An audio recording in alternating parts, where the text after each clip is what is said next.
de sectas y religiones que vamos a estar desarrollando en esta noche. ¿Qué les parece si oramos? Así que le voy a pedir a alguien de ustedes que pueda guiarnos en una oración para dar inicio a nuestro hermano Irineo. ¿Puede ser que nos pueda llevar en oración? ¿Sí?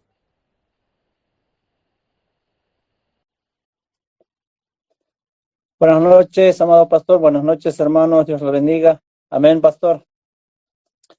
Vamos a inclinar el rostro en esta... ¿Se escucha, pastor? Sí, se escucha perfectamente bien. Pastor, así que inclinemos nuestros rostros, hermanos. Damos las gracias al Señor en el nombre del Señor Jesús, mi Padre. Te damos las gracias en esta tarde, Señor. Gracias por permitirnos, Señor, esta nueva oportunidad, Señor, de poder conocerte de tu palabra más, Señor, cada día, Señor. Poder aprender, Señor, de tu palabra. Hoy nos quieres hablar, Señor. Que tu palabra, Señor, sea para nosotros, Señor, una palabra que para nosotros podemos guardar así para cada día, Señor, poder aprender y conocerte más, Señor. Te pedimos, Señor, que bendigas esta reunión, Señor. Bendigas a cada hermano, Señor, que están a través del otro lado, Señor. También bendigas al siervo que nos va a estar trayendo la palabra, Señor, que uses, Padre. Te lo pedimos, Señor, y entregamos en tus manos, Señor, en el nombre del Padre, del Hijo, del Espíritu Santo. Amén. Gracias, Señor. Amén. Muy bien. En esta tarde vamos a utilizar 2 horas de clase para sectas y religiones. Vamos a tener un pequeño intermedio donde luego vamos a estar compartiendo también en la clase. Yo les voy a pedir que seamos un poquito dinámicos y algunas lecturas bíblicas que podamos compartir entre todos para que sea un poquito más ágil, ¿sí? En esta noche vamos a estar viendo el adventismo. Les voy a pedir que puedan tomar nota. Yo después, resumidamente, el material se lo voy a estar pasando para que usted lo tenga también en físico, lo puede imprimir. Recuerde que es muy importante que pueda formar su propio material para su propio manual, ¿no? Y que pueda ir añadiendo cosas porque a veces un material físico nos ayuda muchísimo a poder tener un ejemplo práctico para hacer una refutación o aún también sacar algún material que uno quiera así reutilizar, ¿no? Entonces, en este espacio vamos a comenzar mirando, observando lo que es el adventismo, cómo comienza de sus inicios, cómo podemos ver, es una también falsa doctrina, que dice una media verdad. Y toda media verdad es una mentira. Justificando muchas veces un criterio que podríamos decir comparativo o a la misma vez un ejercicio donde sí, se estudia la Biblia, pero si no tiene el fundamento sólido y la continuidad de lo que doctrinalmente enseña la palabra de Dios, por supuesto que queda excluida, ¿no? Entonces, ¿por qué decimos que el adventismo también es una falsa religión? Aun cuando usted podrá decir, yo tengo amigos adventistas, ¿cómo podemos nosotros identificar cuáles son esos principios que los dejan excluidos, ¿no?, de la verdad doctrinal y el verdadero evangelio? Bueno, vamos a ver los nombres que ellos utilizan. Nombres que se mencionan como para reconocerlos, ¿no? En la Iglesia Cristiana Adventista, la Unión de la Vida y Adventismo, la Iglesia de Dios Adventista, también se la conoce como la Iglesia de Dios en Cristo Jesús, adventista, los adventistas del séptimo día. Esta es una de las ramas, la última mencionada, adventistas del séptimo día, una de las ramas más numerosas que, por supuesto, vamos a considerar en este estudio, ¿sí? Entonces, adventistas del séptimo día. En el origen, ¿quién fue su fundador? Es Guillermo Müller, era un chacarero de Nueva York, Long Hampton, y saben, él abandona las enseñanzas evangélicas de su madre y abrazó lo que se considera el teísmo. Entonces no estaba satisfecho con esa filosofía y comenzó a estudiar la Biblia por su propia cuenta. Y cometiendo el lamentable error de comenzar con la vianda y no con la leche, ¿no? Él concentra su estudio, Guillermo Miller, específicamente comenzando de atrás para adelante. A ver, sencillamente sabemos que dijimos anteriormente que nosotros no debemos, bajo ningún aspecto, en la Biblia tomarla de atrás para adelante. Entonces él comienza justamente con el Apocalipsis y Daniel en el estudio de la Biblia, ¿no? Entonces, ahora, en el año 1831, él empezó a predicar de que iba a venir la venida de Cristo iba a ser inminente. O sea, de un momento a otro iba a venir Cristo, pero ¿basado en qué? Basado justamente en la interpretación del libro de Daniel. Y según él comienza a hacer cálculos, y de estos cálculos dice que según sus cálculos, la venida de Cristo, la venida infalible de Cristo tendría su acontecimiento o su llegada a la tierra en marzo, 21 de marzo de 1840. Entonces, un gran número de personas se convirtieron por esa idea de que Cristo iba a venir a la tierra en esa fecha, ¿no? Pero luego también, al no acontecer en eso, puso otra fecha, que también era muy factible, que iba a ser en 21 de marzo de 1844. Tengamos presente estas dos fechas, 21 de marzo de 1840 y el 21 de marzo de 1844.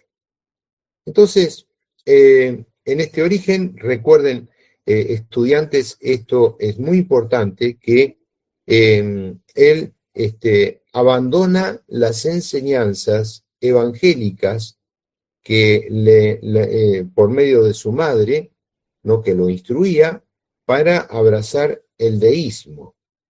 Entonces, ¿quién es el fundador de esta religión, el adventismo?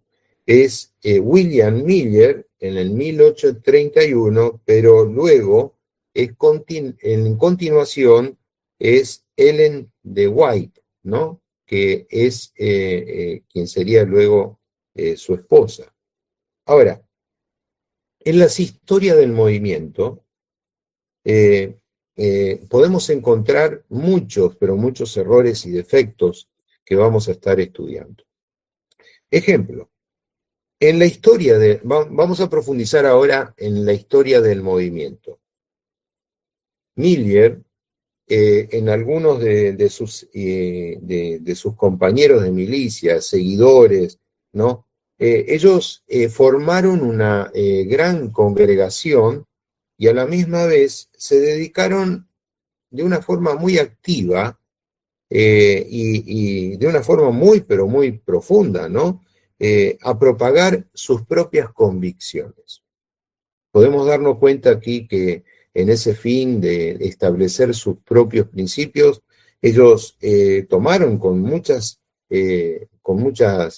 energía esta doctrina, y sus convicciones eran pero tan profundas y fuertes que comenzaron a promulgar ese evangelio de que Cristo iba a venir a la tierra, y tomaron ese desafío y comenzaron a formar una nueva doctrina, ¿no?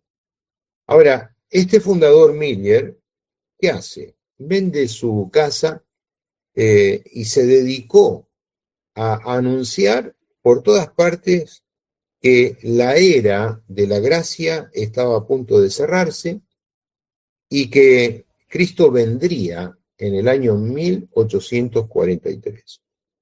Y muchos, absolutamente muchísimas personas creyeron, ¿no? A su palabra, a la palabra de Miller, y empezaron a vender sus propiedades y prepararon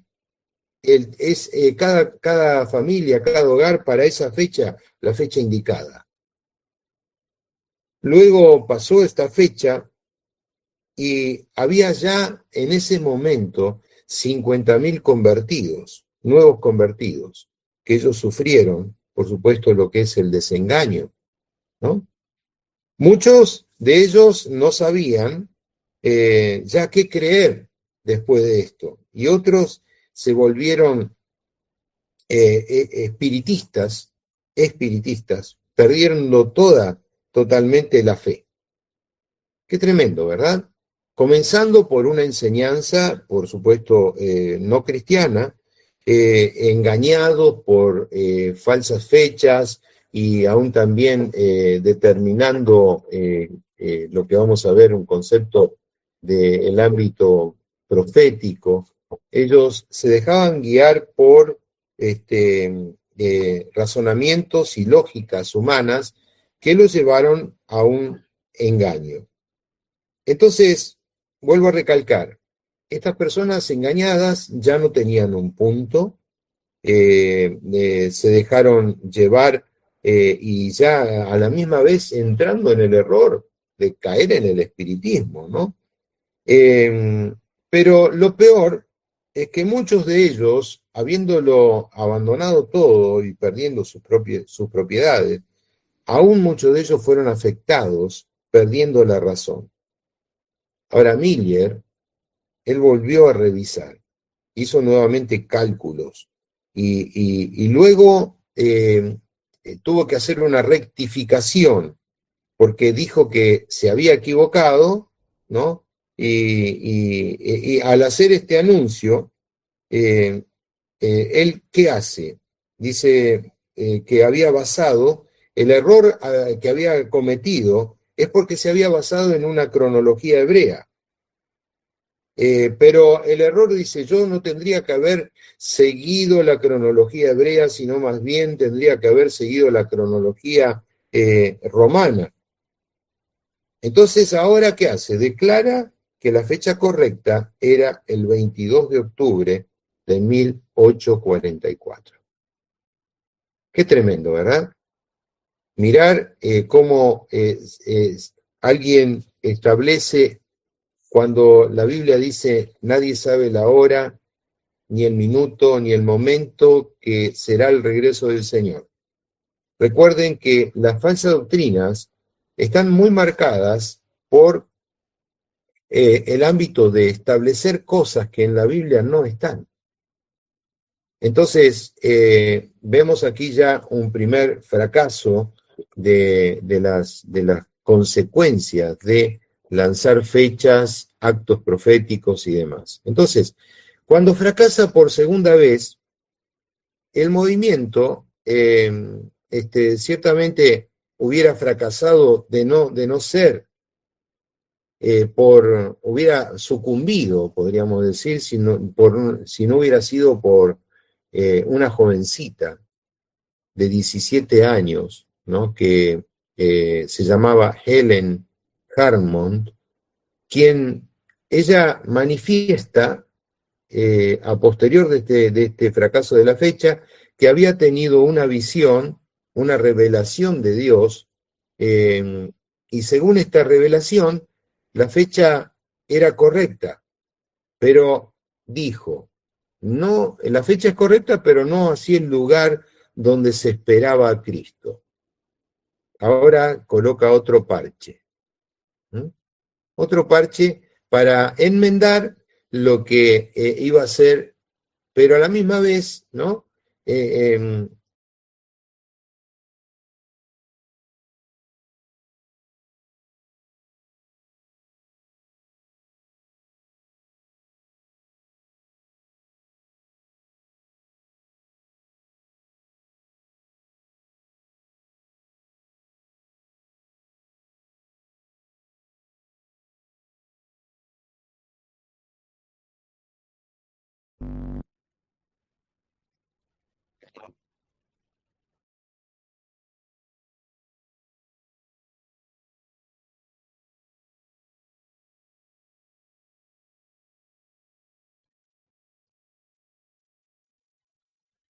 Hola, ¿me escuchan? Sí, Hola, pastor. bien, Sí, sí, pastor, ahora sí. bien, perfecto. Se está muy difícil el internet, estoy notando. Entonces, ahora en esta nueva consideración, ¿no? Esta jovencita Ellen Harmon dijo que Jesús había entrado en el santuario celestial para investigar los pecados y aún completar su obra expiatoria. En otra de sus frecuentes visiones, dice también que vio dos tablas que contenían los 10 mandamientos. Y apareciendo en ese cuarto donde ella estaba una forma de aureola de luz. Entonces, esto a ella le sirvió de base para concluir que debían guardar el sábado. ¿Mm? ¿Alguna vez te preguntaste por qué los adventistas del séptimo día? Porque son aquellos que guardan el sábado, ¿no? Entonces, le da pie para sostener este principio de guardar el sábado y tenía preeminencia sobre el resto de todos los mandamientos. Y luego, ¿qué hace? Esta jovencita se casa con White o James Witt, ¿no? Siendo también codirigente con él, con ella. Entonces, pero lo peor de todo es que comienzan a establecer doctrinas, ¿no? Se llegó a decir que quien no aceptaba a la profetisa de White, no podía ser salvo. ¿Mm? Y se dice hasta el día de hoy que sus actos proféticos, ¿no? son necesarios para la salvación. ¡Wow! Esto es tremendo. ¿Por qué? Porque realmente nos descoloca bajo todos los aspectos. Ahora, ¿cómo comienza esto? Por supuesto, comienza también en Estados Unidos, ¿no? En la parte norte de América, allí cerca de Tacoma Park, en Washington, ¿m? En los Estados Unidos, específicamente en este sector. La literatura básica que ellos tienen es la Biblia, especialmente están basados en el Antiguo Testamento y fundamentan en base a los escritos de Ellen White, la vida también tienen como narrativa la vida y la historia de William Miller, que fue escrito por White, ¿no? Y tienen otros libros que son guías como Nuestros días a la luz de las escrituras por Spicer, y una revista que ellos han hecho muy popular, muy pero muy popular de los adventistas, es la revista La Verdad Presente. ¿Mm? La Verdad Presente. Ahora, dentro de estas falsas enseñanzas y doctrinas existen también algunas cosas que son buenas, que son interesantes, ¿no? Hay enseñanzas que son correctas de los adventistas. Por eso muchas veces no lo sabemos cómo diferenciar. ¿Son cristianos? ¿No son cristianos? ¿Siguen la verdad? ¿No siguen la verdad? ¿Están modificando ellos continuamente? Y bueno, hay ramificaciones que son muy, pero muy de los adventistas, que son muy extremos en cuanto al tema del día sábado, y eso muchas veces vamos a ver ahora cómo los excluye, ¿sí? Enseñanza, ponga así como título en su material, enseñanzas correctas de los adventistas. Ellos dicen que, como punto correcto, que Cristo es el Salvador del mundo. Y aquí estamos de acuerdo, ¿no? Pero también dicen correctamente que las escrituras son la inspiración, ¿no? Que necesariamente el pueblo de Dios tiene que separarse del mundo, y estamos correctamente de acuerdo. Que existen dos resurrecciones, también estamos de acuerdo. Que Cristo va a venir a la tierra, también estamos de acuerdo, ¿sí? Estas son las cosas que son correctas en la doctrina de los adventistas. Pero ahora vamos a mirar los errores del sistema adventista. Y como punto número 1, ponga allí, errores del sistema, punto A, ellos dicen que la salvación es por la obra de Cristo y además, por el cumplimiento de parte de la ley que ellos dicen que es esencial. Entonces, ¿cómo refutamos este primer principio, ¿no? La salvación es por la obra de Cristo y además el cumplimiento de parte de la ley que ellos dicen ser esencial. Muy bien, vamos a dar lectura. Por supuesto, me gustaría alguien que lea en el libro de Gálatas, capítulo 3, versículo 10 al 13. Gálatas, capítulo 10, perdón, Gálatas 3, 10 al 13. Amén, pastor. Gálatas 3, perdón, del 10 al 13. Dice la palabra, porque todos los que dependen de las obras de la ley están bajo maldición, pues escrito está, maldito todo aquel que no permaneciere en todas las cosas escritas en el libro de la ley para hacerlas, y que por la ley ninguno se justifica para con Dios. Es evidente, porque el justo por la fe vivirá. Y la ley no es de fe, sino que dice, el que hiciere estas cosas vivirá por ellas.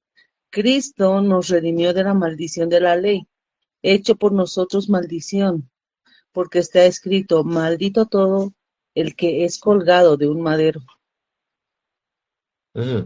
Entonces, ¿qué vemos aquí en este pasaje? Que nos dice, por medio de la ley, ninguno se justifica para con Dios, y esto es evidente, ¿por qué? Porque el justo, por la fe, vivirá. Y aquí nos explica claramente, ¿no?, que a todos aquellos que dependen de las obras de la ley están bajo maldición, ¿no? Entonces, versículo 13 hemos leído que dice, Cristo nos redimió de la maldición. O sea, ya nosotros no estamos bajo la maldición de la ley, porque Cristo se hizo maldición por nosotros. ¿Comprendemos esto, queridos hermanos? ¿Podemos comprender que ya no estamos bajo la ley, sino que ahora estamos bajo la gracia de Jesucristo? Tenga bien presente esto, porque lo vamos a estar repitiendo muchas veces en esta enseñanza. Cristo nos redimió de la maldición de la ley, hecho por nosotros maldición. Cristo sufrió en la cruz para librarnos de toda condenación y de toda maldición, aún del peso de la ley. Entonces, ahora, miremos el versículo 19 de Gálatas 3. Alguien que lea. Amén, pastor. Bueno, Entonces, ¿para qué sirve la ley? Fue añadida a causa de las transgresiones hasta que viniese la simiente a quien fue hecha la promesa y fue ordenada por medio de ángeles en manos de un mediador. bien, entonces, ¿para qué sirve la ley? Dice, fue añadida a causa de las transgresiones, ¿no? Hasta que viniese la simiente. La simiente, ¿quién es? Cristo. Entonces, llegado Cristo, ¿no?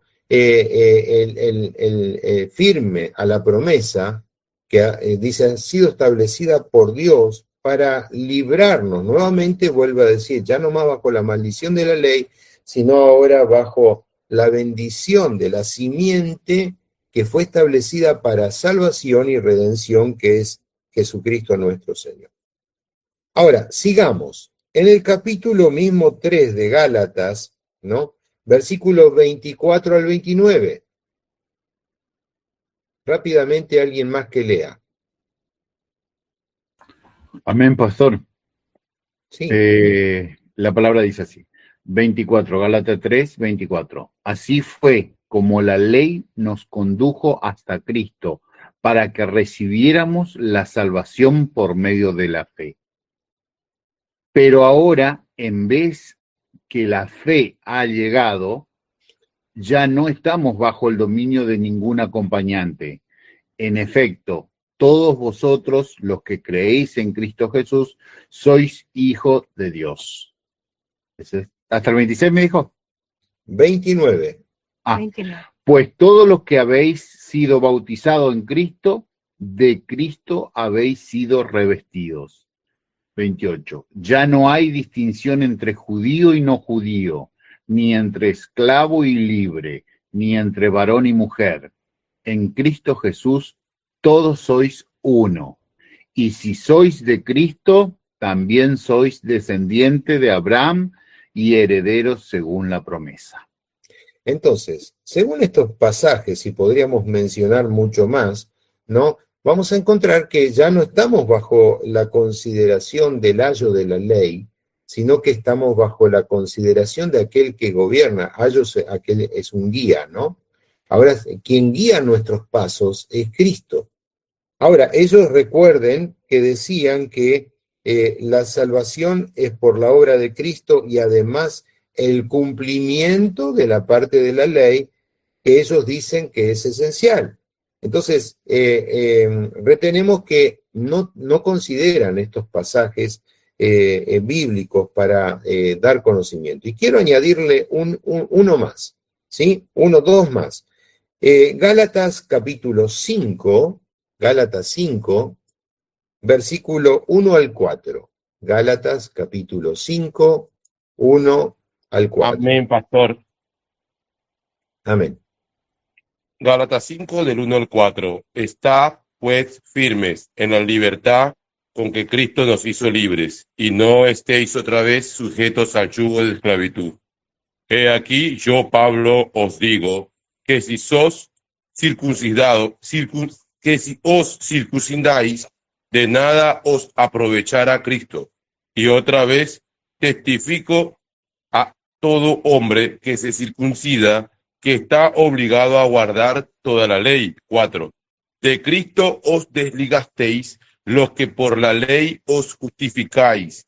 De la gracia habéis caído. Amén. Bien. ¿Qué encontramos en este pasaje? Nuevamente, ¿no? Dice, ya ustedes en Cristo han sido libres. ¿Cuántos de los que estamos aquí han sido libres por Cristo Jesús? ¿Amén? Claro que sí. Ya no estamos bajo ese yugo de esclavitud que era la ley, ¿no? O sea, comprendemos que en todo el Nuevo Testamento y Antiguo Testamento y Nuevo Testamento es toda palabra del Señor.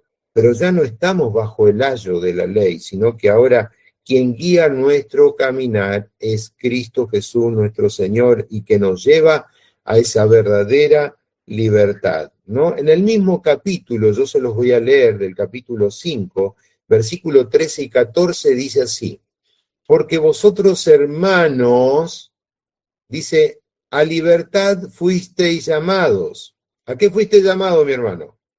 A ser libre. Amén. Dice, fuiste llamados a ser libres, solamente que no uses la libertad como ocasión para la carne, sino servíos por amor los unos a los otros, porque dice toda la ley en esta sola palabra. Este versículo, márquelo allí en su Biblia, porque es importantísimo, ¿no? Porque toda la ley en esta sola palabra se cumple. Amarás a tu prójimo como a ti mismo. ¿Quiere usted tener el cumplimiento de la ley? ¿Qué debe hacer? Ame a su prójimo como a usted mismo. Entonces, aquí tenemos ya un resumen de lo que realmente es un ámbito. ¿Quieres cumplir toda la ley? Ama a tu prójimo. Ama a tu prójimo como a ti mismo. Ahora, mire lo que dice San Juan 1:17. Vamos a buscarlo, San Juan 1:17. ¿Quién lee, por favor?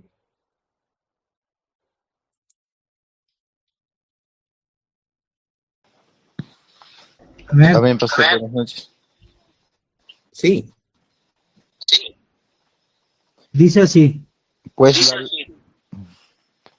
pues la ley por medio de Moisés fue dada, pero la gracia y la verdad vinieron por medio de Jesucristo.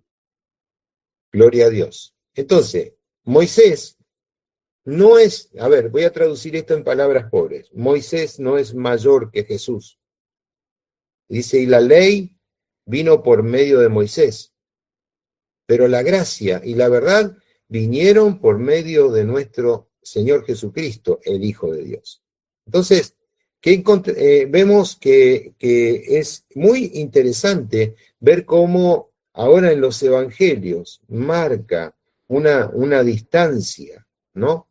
De lo que es el antiguo pacto al nuevo pacto que es en Cristo Jesús. Pasamos a un segundo punto en cuanto a los errores del sistema de los adventistas. Ellen de White, ella era profetisa y sus escritos ellos dicen que fueron inspirados por Dios y por lo tanto tienen la misma importancia que la Biblia. ¿Qué dicen ustedes? Ellos dicen que tiene el mismo valor profético que la Biblia y ciertamente lo que podemos notar que muchas de las profecías fracasaron, ¿no? Y su interpretación de las Sagradas Escrituras es distinta a la que todos los teólogos de los siglos anteriores, a pesar de que ella no era una persona erudita. Tenía una interpretación personal. Ahora, si bien es cierto que no es necesario ser preparado para ser usado por Dios, también es cierto que del Espíritu Santo, el Espíritu Santo nunca se va a contradecir. Esto es importante mirar, ¿no? ¿Por qué? Porque muchas personas dicen, no es necesario, dice, estar preparado bíblicamente. No es necesario estudiar la Biblia. ¿Para qué necesitamos profundizar y bucear tanto en las cosas para dar a decirlo? Pero hermanos, tenemos en nuestras manos el mensaje de Dios. Tenemos en nuestras manos la guianza del Espíritu Santo, que nos lleva a conocer todo el consejo de Dios, y tenemos que entregar todo el consejo de Dios. Entonces, toda persona que se considera un profeta, ¿no?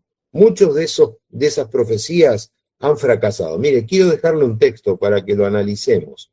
Deuteronomio capítulo 18, Deuteronomio 18, versículos 21 y 22. dice así, dice, mira, Jehová, perdón, Deuteronomio capítulo 18, a ver si estoy equivocado, 18, 21 y 22.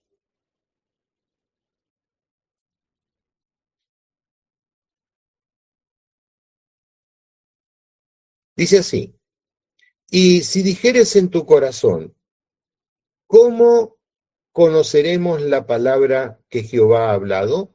Pregunta, ¿no? Si el profeta hablare en nombre de Jehová y no se cumpliere lo que dijo ni aconteciere, es palabra que Jehová no ha hablado.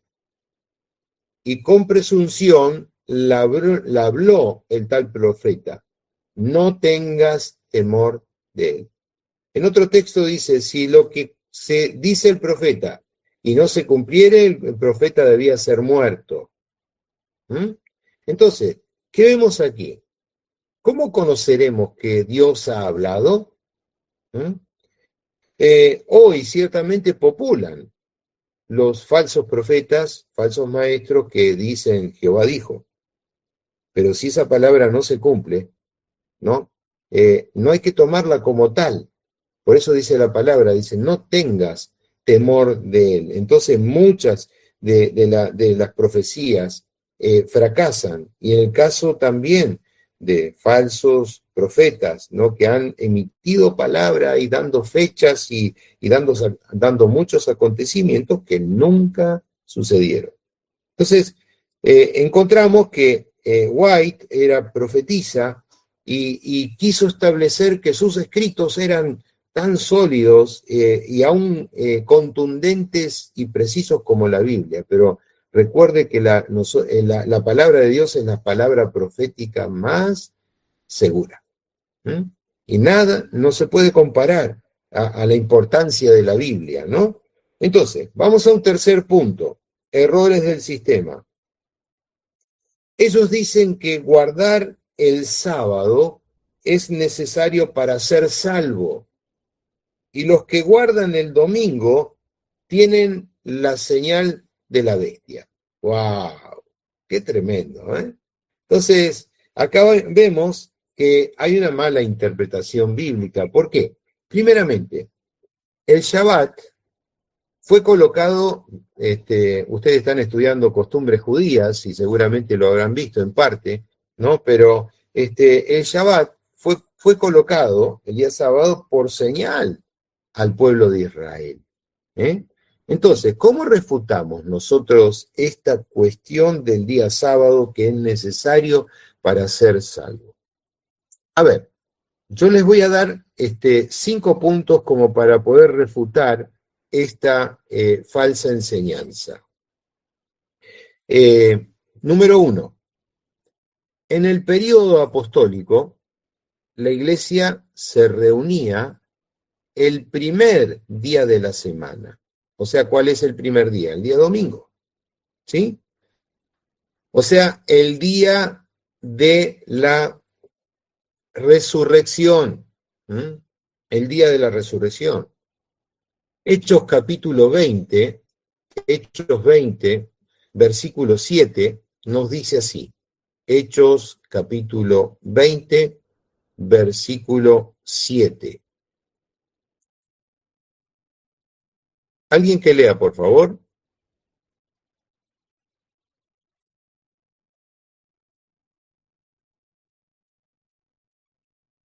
Leo.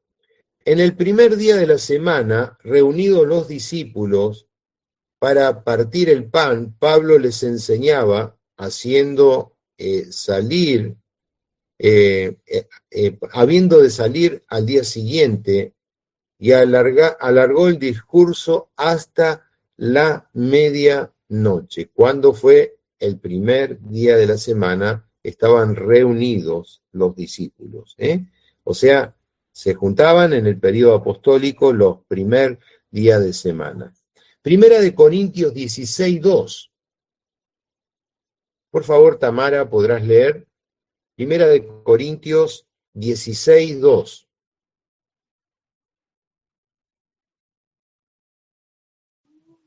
Sí, leo, pastor.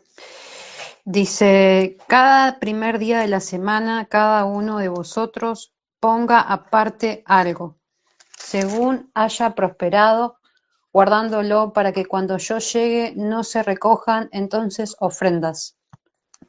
¿Se da cuenta?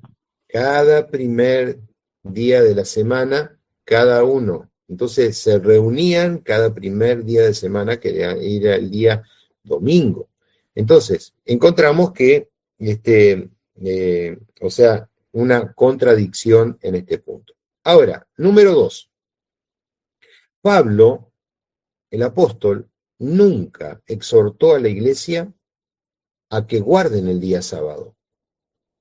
Por el contrario, él censuró totalmente la actitud de mantenerlo como una observancia de una forma legalista.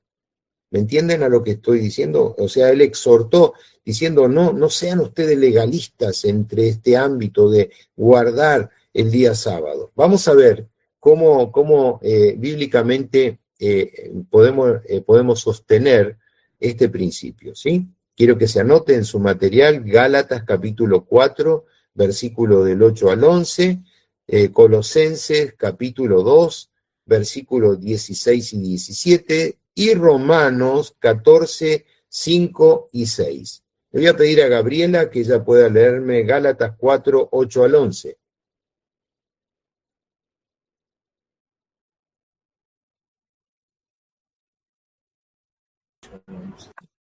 Amén, pastor.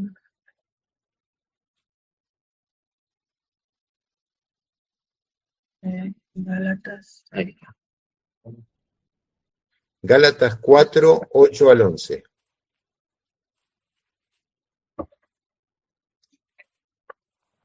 Amén, pastor.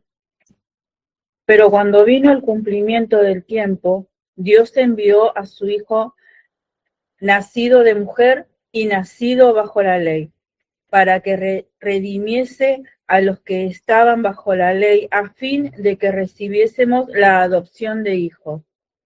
Y por cuanto sois hijos, Dios envió a vuestros corazones el espíritu de su Hijo, el cual clama, Abba, Padre. Así que ya no eres esclavo, sino hijo, y si hijo, también herederos de Dios por medio de Cristo. Ciertamente, en otro tiempo no conocimos a Dios, servíais a los que por naturaleza no son dioses.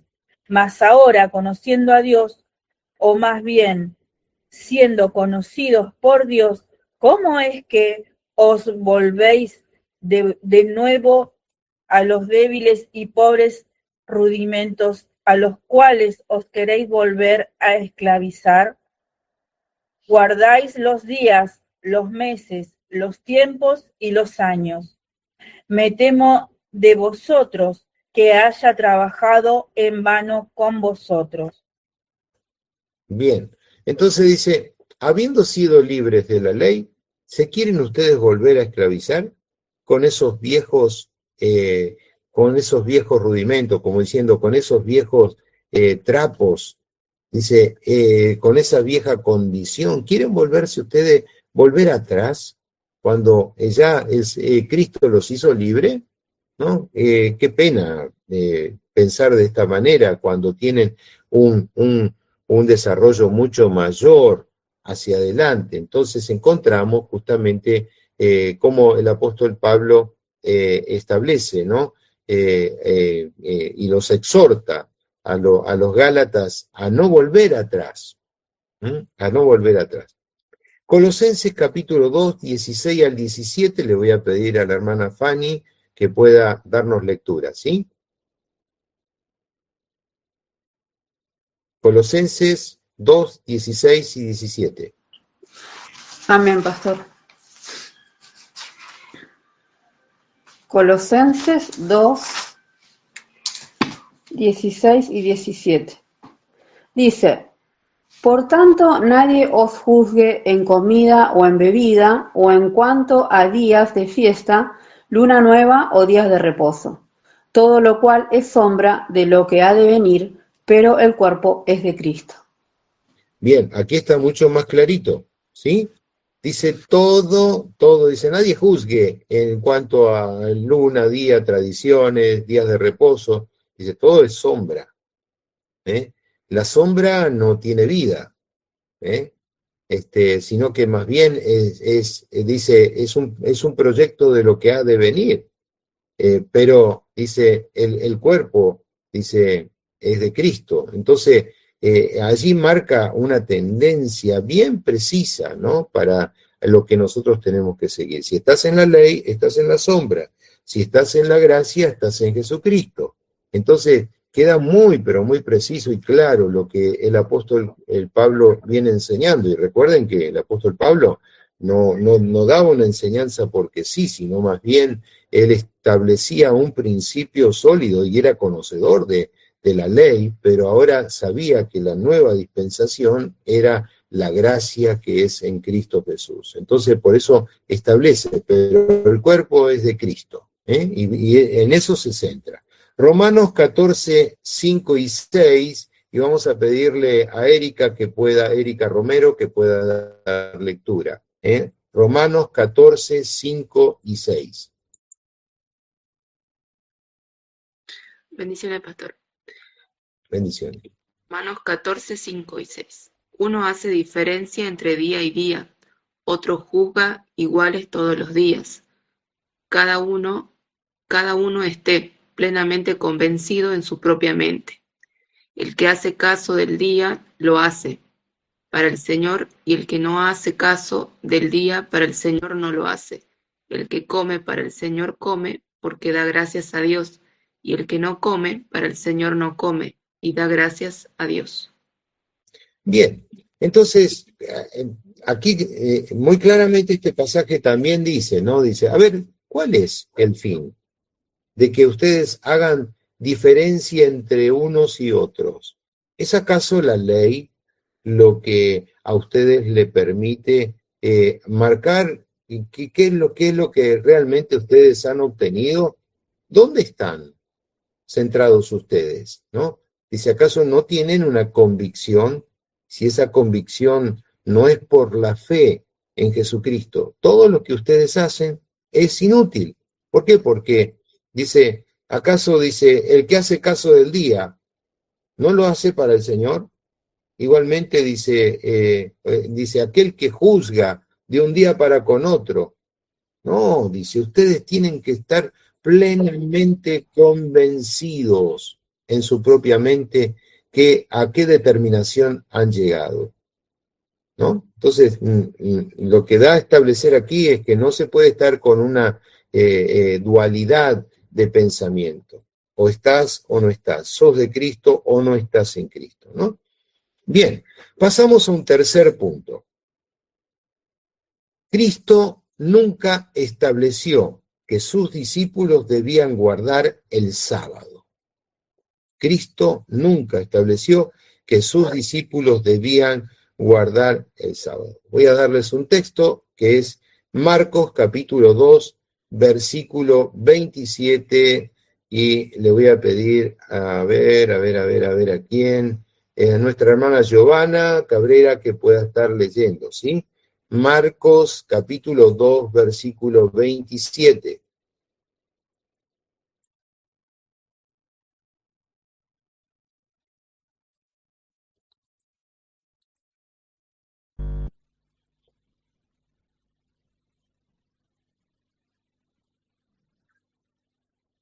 No se le escucha, hermana Giovanna.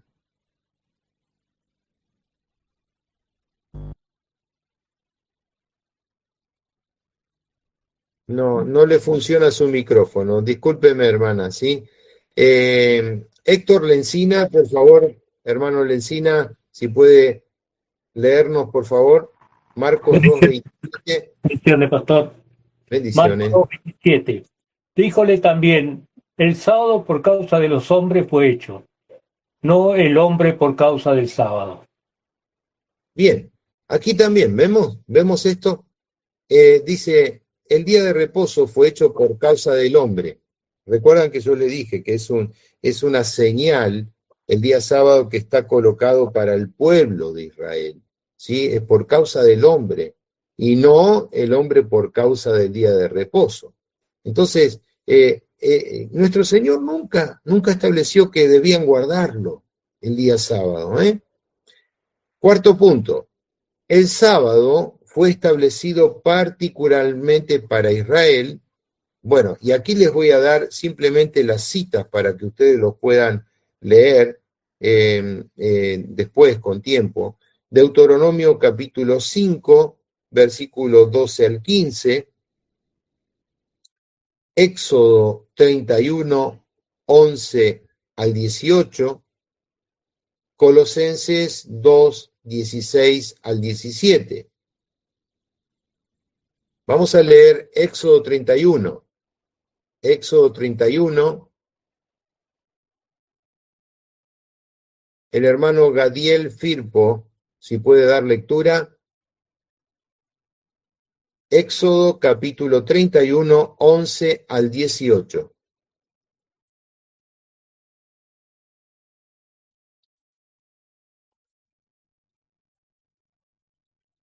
¿Se encuentra el hermano Gadiel Firpo?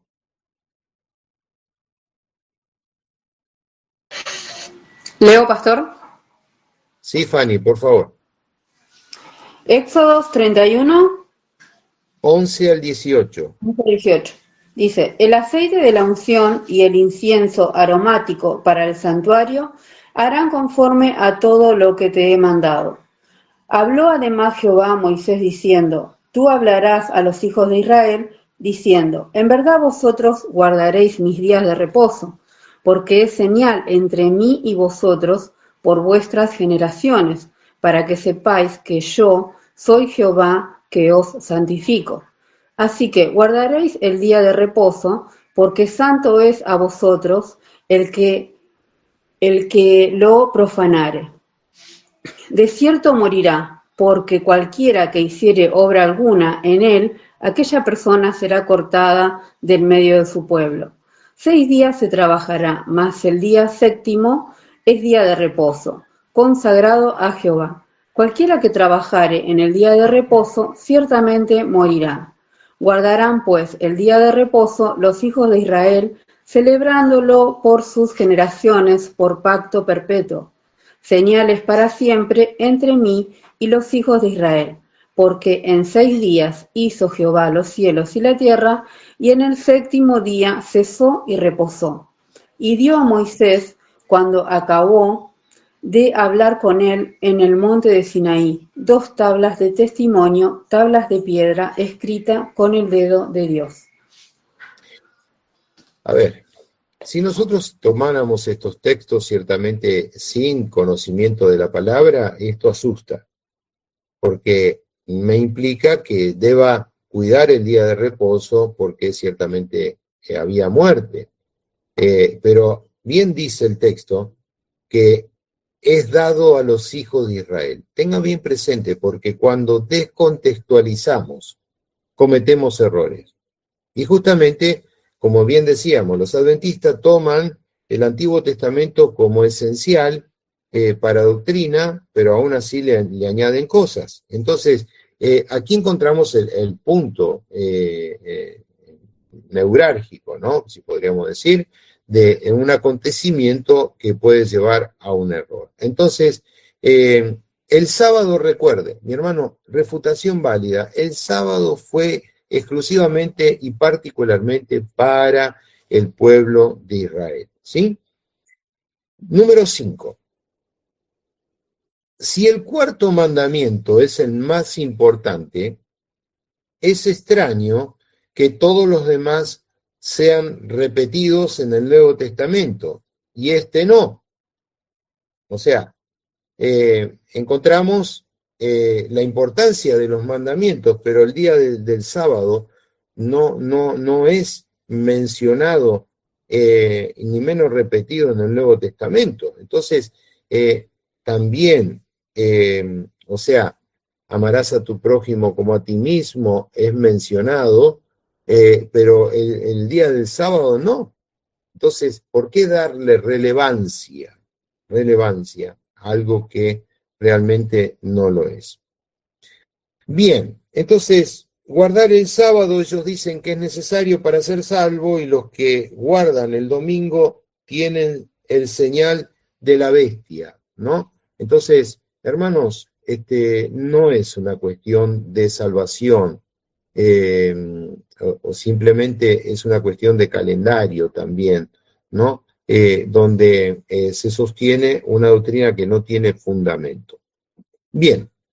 Un punto más que quiero mencionar, y luego vamos a estar tomando un tiempo de receso de 5 minutitos a 5 minutitos, algo más, para dar un espacio de... Entonces, ellos dicen que los muertos duermen.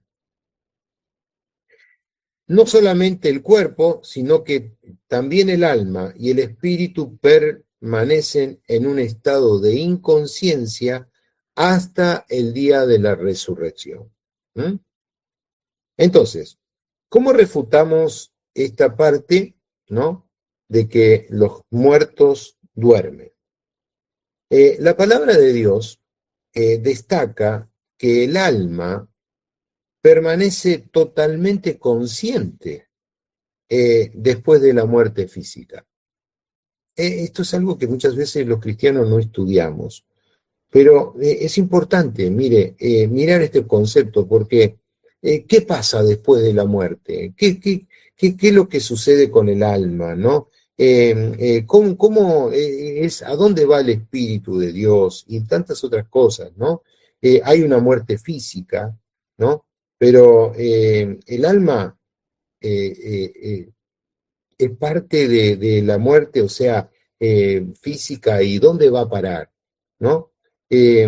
Vamos a mirar sobre este punto un concepto, ¿no? La palabra de Dios siempre coloca el fundamento y coloca un acento, ¿no?, que le pertenece a Dios, y está totalmente consciente después de nuestra muerte física. Bien, vamos a mirar Filipenses 1, 23 y 24, Filipenses capítulo 1,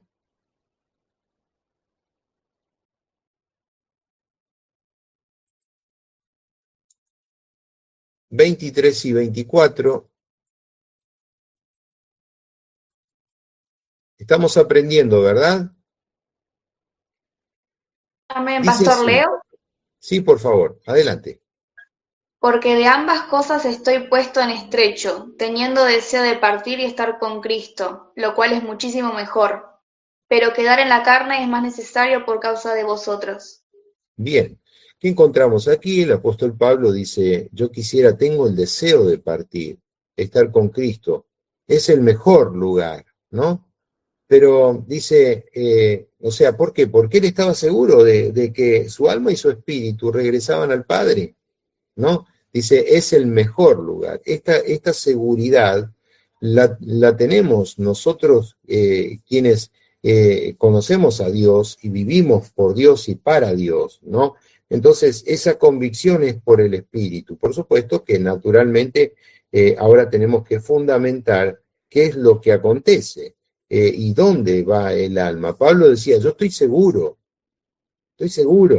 de que tengo que un día partir de esta tierra, y deja bien en claro que no hay una muerte física, ¿sí? Deja bien en claro que hay una muerte física. Vamos a mirar Mateos, capítulo 10, versículo 28. Mateos 10, 28. ¿Alguien más que lea? Amén, pastor. Sí. Leo Mateo 10, 28. Y no temáis a los que matan el cuerpo, mas el alma no pueden matar.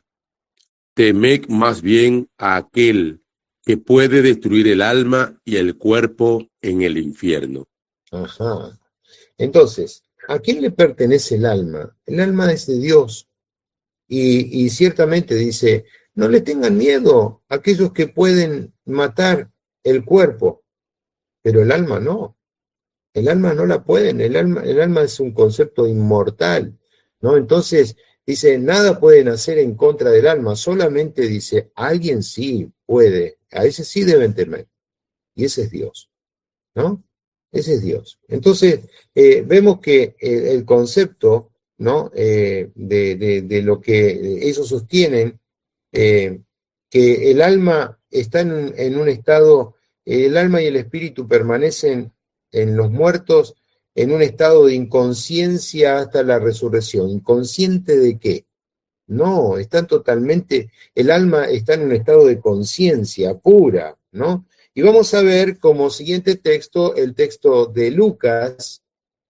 Acá vamos a ver un poquito más claro, Lucas capítulo 20, versículo 37 y 38. Lucas capítulo 20, 37 y 38. Amén, pastor. Sí.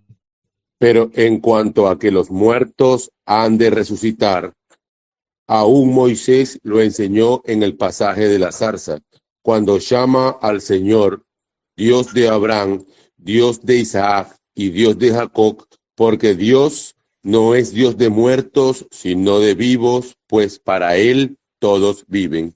Amén. A ver, ¿cómo es esto de que para Él todos viven? Porque Dios no mira el concepto de la muerte física, ¿no?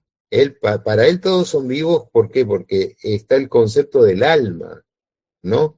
Entonces, amados en Cristo, en sí vemos que esta es una enseñanza totalmente errada en cuanto a la inconsciencia del alma, cuidado porque, o sea, al no entender este concepto, la inmortalidad del alma, ciertamente podemos entrar en ese concepto falso de la enseñanza bíblica. Y quiero dejarles como último Lucas capítulo 16, Lucas 16, 19 al 31. Vamos a dar lectura. Lucas capítulo 16, 19 al 31.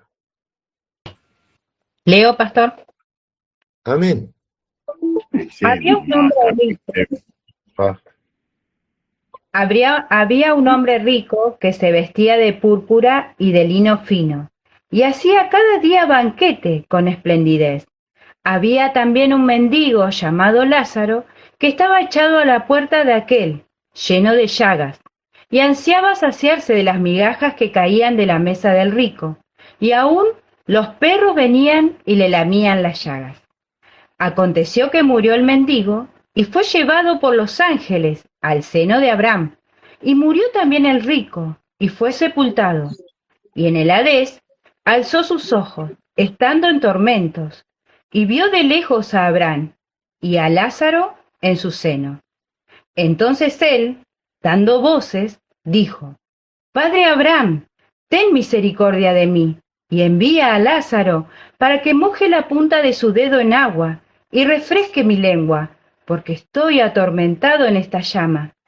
Pero Abraham le dijo: Hijo, acuérdate que recibiste tus bienes en tu vida, y Lázaro también males, pero ahora éste es consolado aquí, y tú atormentado. Además de todo esto, una gran sima está puesta entre nosotros y vosotros, de manera que los que quisieren pasar de aquí a vosotros no pueden, ni de allá pasar acá. Entonces le dijo: Te ruego, pues, Padre, que le envíes a casa de mi padre, porque tengo 5 hermanos, para que les testifique, a fin de que no vengan ellos también a este lugar de tormento. Y Abraham le dijo: A Moisés y a los profetas tienen, óiganlos.